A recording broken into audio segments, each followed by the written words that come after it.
ஒரு ஊரில் விக்ரம் சித்தார்த்துன்னு ரெண்டு நல்ல நண்பர்கள் இருந்தாங்க. ஒரு வனப்பகுதிக்கு சுற்றுலா போனாங்க. காலையில் சாப்பாடு முடிஞ்சு போயிட்டாங்க. ஆனால் நேரம் ஆக ஆக பசின்னு வயிறு கத்த ஆரம்பிச்சது. ஆனால் இவங்க ரெண்டு பேருமே ரொம்பவே கஞ்சம். யாருக்கும் எதுவுமே கொடுக்க மாட்டாங்க.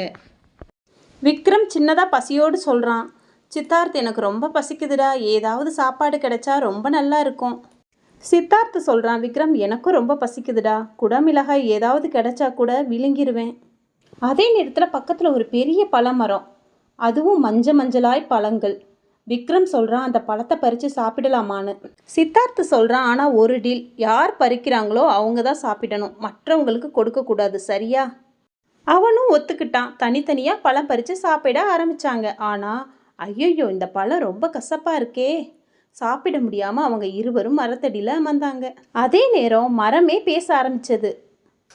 ஓ பசங்களா, உங்களுக்கு ஒரு விடுகதை கேட்குறேன். என் விடுகதைக்கு பதில் சொன்னால் உங்களுக்கு இனிப்பான பழம் கிடைக்கும். இருவரும் வேறு வழி இல்லாமல் தலையாட்டினர். இருவரும் சேர்ந்து செய்தால் இனிப்பு, தனிமையாய் செய்தால் கசப்பு. அது என்ன? விக்ரம் சித்தார்த் ஒரு நிமிஷம் யோசிச்சாங்க. பிறகு விக்ரம் சொன்னா, பகிர்தல். சரிதான், யார் என் பழத்தை பகிர்ந்து சாப்பிட்றாங்களோ அவங்களுக்கு தான் என் பழம் இனிப்பாக இருக்கும்.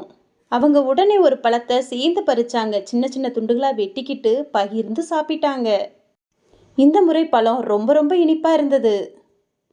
மரம் கடைசியாக சொல்லுது, என் பழம் மட்டும் இல்லை பசங்களா, வாழ்க்கையில் ஏதாவது நல்லது கிடைக்கும் போது அதை பகிர்ந்தாதான் அது உண்மையான சந்தோஷமாக இருக்கும்.